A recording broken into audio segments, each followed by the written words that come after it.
Hello and welcome to Talking Live. I'm so glad to have you back. And as we all know, Valentine's Day is right around the corner.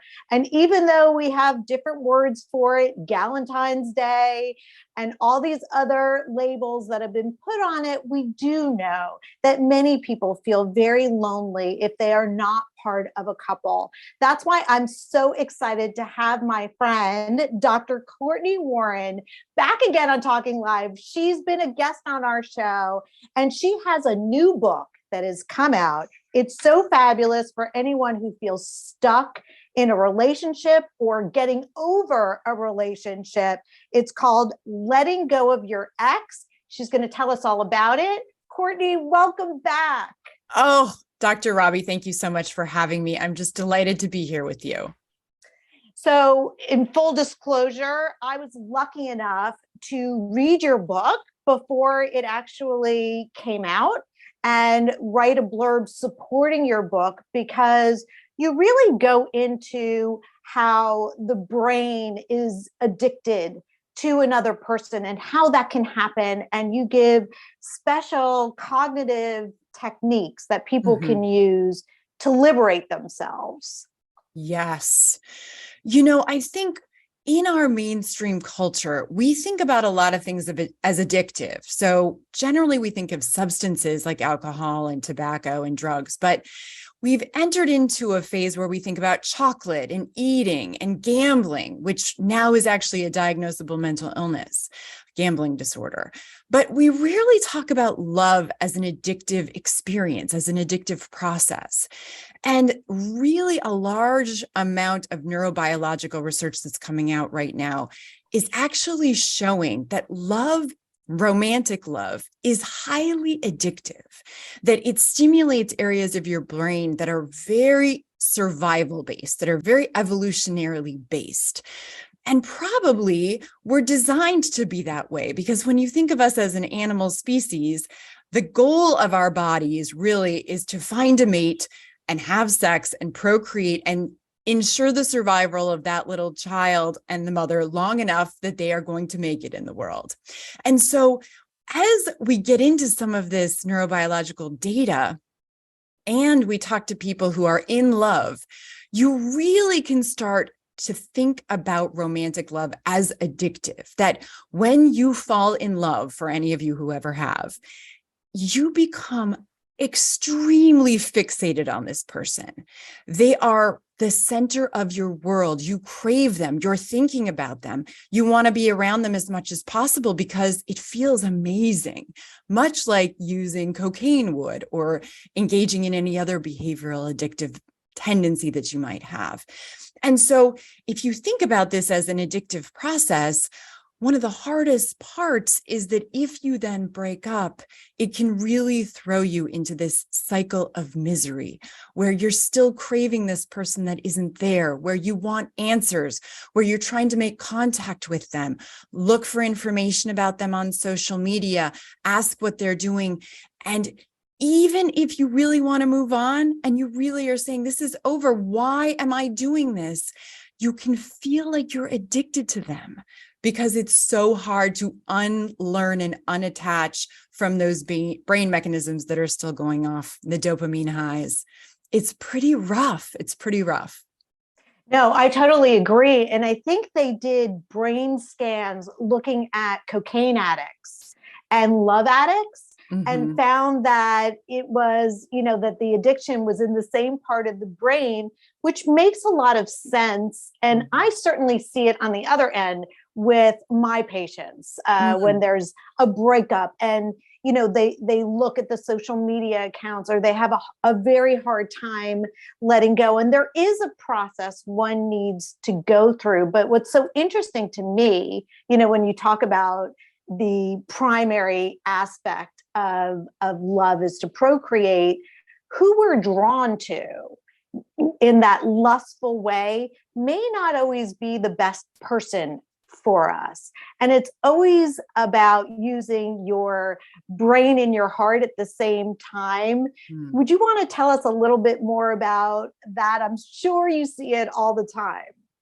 Oh, I see it so much. And I personally have been there. And I actually would venture to say, just right off the bat, that for almost all humans will be there at some point. Research suggests that probably 98 to 99% of us will say that we have really struggled to get over an ex after we fell in love. And we will also break someone else's heart. You said something really interesting, that we will all go through having a broken heart. The large majority of us will have our heart broken at some point, where we do experience something like an addictive process, where you're left completely destroyed trying to figure out what happened, and where your mind says to you, it's time for me to move on. I need to create a new life. This isn't healthy for me. This isn't working. This is not a good partner for me, or they don't want to be with me anymore. So I have to move on. But your heart and your body still crave them. Almost all of us will experience that at some point in our life. 98% to 99% of people will say they have been heartbroken at some point in their life. But the flip side of that is that almost all of us will also break someone else's heart. So you also will probably find yourself in a situation where someone is madly in love with you. Even the language, think about the language, Robi. You're madly in love, you're crazed, you're head over heels. It's this completely irrational, driven, emotional experience. And so having some compassion, not only for ourselves, but for other people in romantic relationships is so important, because we're all going to be there at some point on each side of this. I also think culture plays a really big role in this, because what our ideas are about love is very confusing. And I actually think it contributes to breakups and even divorce, kind of this idea of mad, love lust at the beginning of a relationship, which doesn't last, right? That attracts us, but then eventually it goes into a different phase of love. And when we have this idea that you need to feel almost that pull all the time, I think it can be very confusing for people. Oh, I think that's really astute and very true. In general, it's that honeymoon phase where you're the most self-deceptive about your mate. So I'll say more about that, because you asked about sort of the honesty and are you picking people that are healthy for you? Mm-hmm. The reality is that when you fall madly in love, you're oftentimes making conclusions about your lover that are highly untrue and very culturally influenced, as you alluded to. So you might think things like, I met the perfect person for me. They're the one. We're going to be together forever. This is my soulmate. Those are very culturally reinforced ideas for romantic love, that somehow there is one person for you and that you have to have a mate to be complete, that you can't possibly be a single person. You also find gender differences in terms of what is expected as a man and as a woman in a romantic relationship. So as a single woman, are you enough on your own? Culturally and historically, there has been a lot of stigma against women who are single or who get divorced or who choose to be single even. You're the spinstress, you're the woman who's the cat lady, some strange conversion. Something has to be wrong with you. Something's wrong with you. Something's wrong with you. So culture plays a huge role in our expectations about love. And I think oftentimes we go into romantic relationships, if we were raised in a Western cultural context, like here in the United States, where we have internalized those beliefs. We seem to think that that is normal and that that's what an actual romantic relationship looks like over time. And that could not be further from the truth. In fact, when you look at long-term marriages and long-term relationships, oftentimes what you find is that if someone can stay together long enough, they are confronted with their own fantasy about who they think the other person is, right? So whatever they've created about their spouse being this perfect human, very quickly over time is revisited advised to be sure that it's accurate. And if you can come to a place where you can authentically and honestly be yourself, and your partner can too, and you see things that you don't like about them, you see things that aren't ideal, you go through experiences that are really painful together, but you still choose to stay, that's really what a long-term healthy relationship requires. And we don't really have a lot of examples of that in mainstream culture, I don't think. It's so true. And I was once doing a talk about, it was actually a TV segment. It was so interesting. It was with a high-powered divorce attorney talking about how what we expect from marriages changed over the decades. And in the 70s, what we wanted from our partner was everything. You know, before then, we had a bit more of a realistic understanding that you can't get everything from your partner. But, you know, that is this modern idea that my partner will be all things to me. And that kind of led to a lot of marriages failing when they would discover that you get a flawed person and they get a flawed person. And, you know, is there a way to survive that and thrive together, as you mentioned? I love what you're saying. And I talk to a lot of people actually who are thinking about getting married, or who are in relationships where they're either going to get divorced or they're going to stay together, but in a revised format, right? Maybe there was an affair, or maybe they really were struggling and now they want to get back together, about their vows. Because also, I think many marriage vows require you to promise things to each other that are actually lies. And I think that sets us on a very dangerous path in our relationship. So the idea, till death do you part, you're always going to love them, you're going to be together forever. You know, we really can't actually promise those things. And if you look at data on relationships and marriages, we all know that, you know, half or so of marriages are going to end. Many of those are going to involve people who no longer love each other, or will even go further and say, I actively don't want anything to do with you anymore. And so being really honest with yourself first and foremost, and then with your partner, particularly on Valentine's Day too, when you think about writing your cards and when you think about what you want to say, what can you honestly say to them? Focus on what you can say today about how you feel, and try not to promise anything for the future. You can have positive intentions. You can have the best kind of opportunity to create a platform that's really healthy with each other. But the more honest you can keep it, the more realistic your expectations are going to be about your relationship. And I think the easier it is for you to weather the storms when there are ups and downs.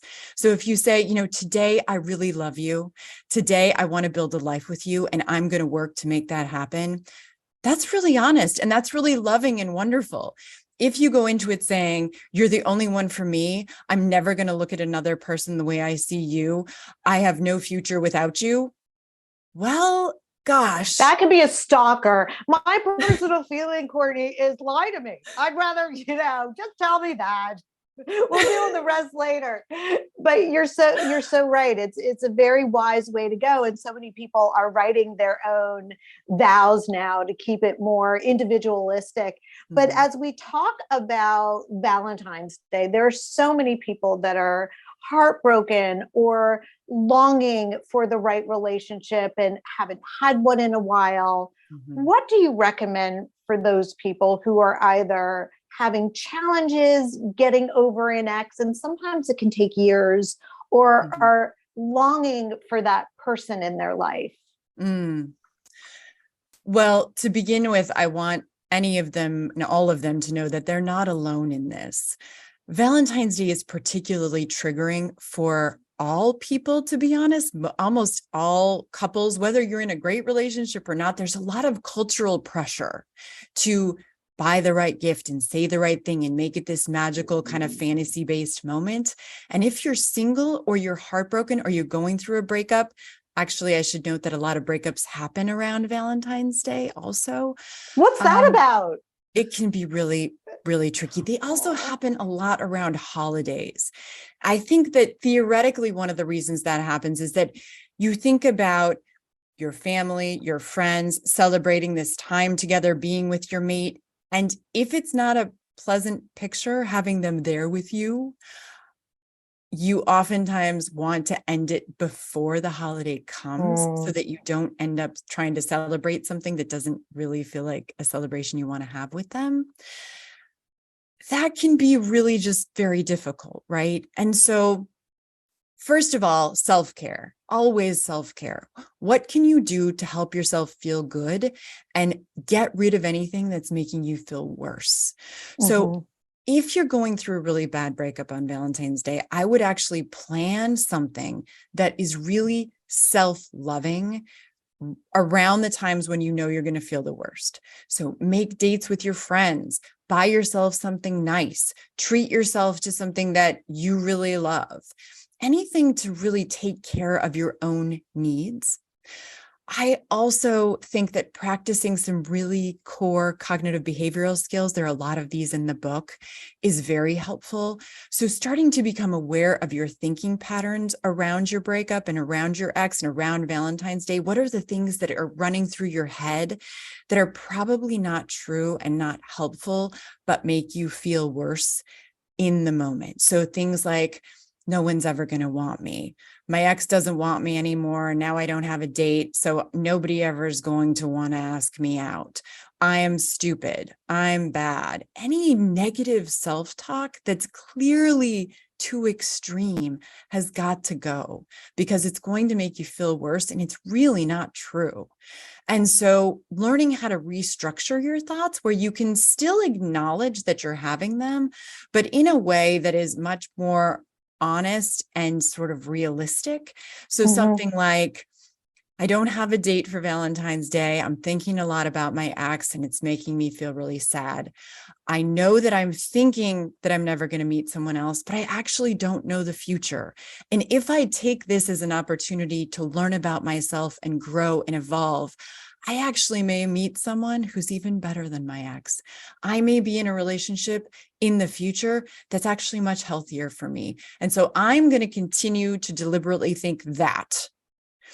I love that idea. I mean, what I recommend is a bit more vengeful, but living well is the best revenge. I mean, like, I don't know. I'm not really into unrequited love. I think I love myself too much. I was like, no. I can't spend too much time on somebody who's just not measuring up.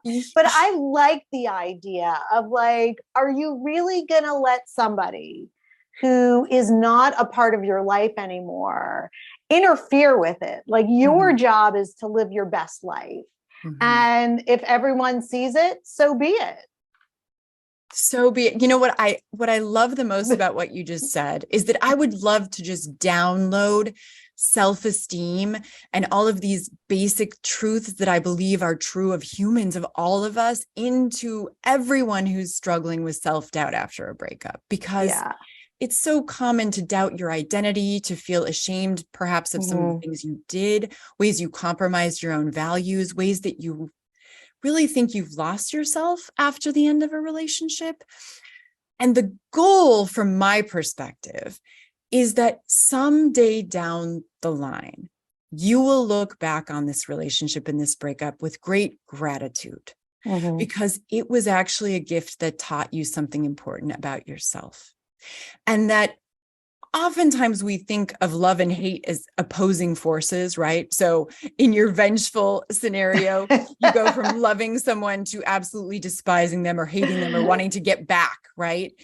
And I actually think that really the goal, when you've really healed, it is to be completely indifferent. It is but initially, I think the goal is always to live well, but it's also, evolving. So I also think of it as like, that's the time to get into therapy, have self-esteem. And yes, you're so right. These relationships are to learn from, and we actually choose them to learn, right? It's not, we're not like victims, just like having people choose us. But also, I mean, what I have always said, and it's really, really true, the healthier you are, the healthier partner you will choose or you will vibe with. And that's really the goal. No question. There's an entire chapter in my book, and you are an expert in this as well, I know, as a psychologist, in early childhood learning and how our relationships with our parents in particular, but also other loved ones as a child, really predispose us to struggling in romantic relationships as an adult. Areas in which you felt unloved, where you were traumatized, where you had adverse experiences as a child will actually lead you often to pick partners as an adult that recreate those dynamics in really unhealthy ways for you. And so at some point, really taking some time to delve into what did you learn in your childhood about romantic love? What did you learn about your own value? What did you learn about romantic relationships? Were you safe? Were you secure? Did you know you were valued just as you are? If you weren't, that is an area for healing that really needs to happen in order for you to pick healthier partners in the future. I could not agree with you more. And just something else that you also specialize in is this idea of self-deception.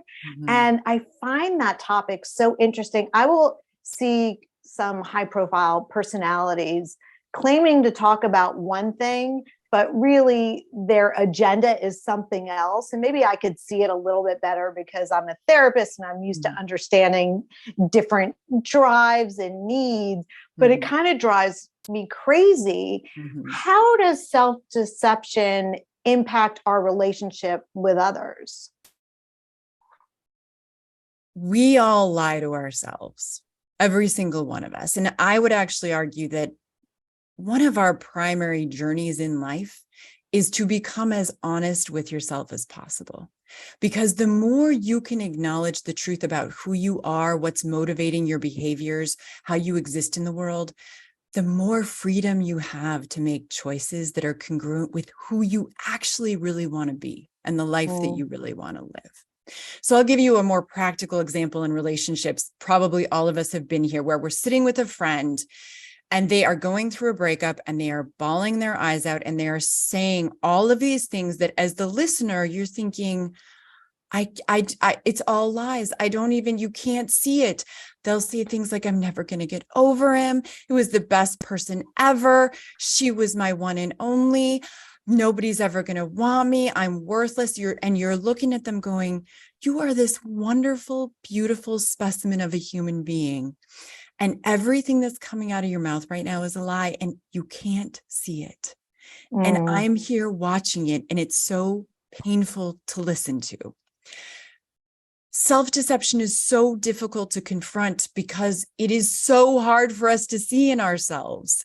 If you could tell me the truth, then you would. I can't ask you how you deceive yourself because you're completely unaware of it unless you really take the time to try to figure it out. So really, I was just going to say, it's so liberating though, when you do. And I think that's something that comes as you get older. It's one of the wonderful aspects of getting older is that you realize you can look at the good, the bad, the ugly in yourself and find self-acceptance because you're no different than anyone else. It may look different, but it really helps with ego strength and liking yourself and accepting yourself when you can see the deeper aspects of who you are more fully. Well, and as you just alluded to, the more self-esteem you have, the better you know yourself and the more comfortable you are with all aspects of yourself, including the things you don't like that much, the easier it is for you to be honest because it doesn't hurt you as much. You don't get that ego hit. You don't get that ouch, ouch, ouch. You go, oh, I really kind of am like that. Gosh, that's not so great. I better work on it. And then you kind of keep going, right? And you can evolve and bounce out of it so much more easily. So in relationships, and part of your work on aging too, that I love so much, is really embracing who you are, where you are, and understanding that there is no demographic variable about you that makes you more or less valuable personally. Culture may tell you that there are, But actually, you're probably far more valuable as you age because you know yourself better. You're more grounded in your own skin. You have so much to offer as you age, hopefully, because you've grown and evolved over time. And that's amazing. And if you're not aging, you're dying. So, right? So Yes. It's really the best option we have, and we might as well embrace it totally. Thank you so much. And I just want to mention your book again, Cortney. Letting Go of Your Ex is out now. If you're struggling or just having difficulty getting over an ex, or just want to learn how to relate to your next partner in a healthy way, Dr. Cortney Warren has the advice for you. Thank you so much, Cortney. Where can people find you? drcortney.com is my website. I'm also on TikTok and Instagram.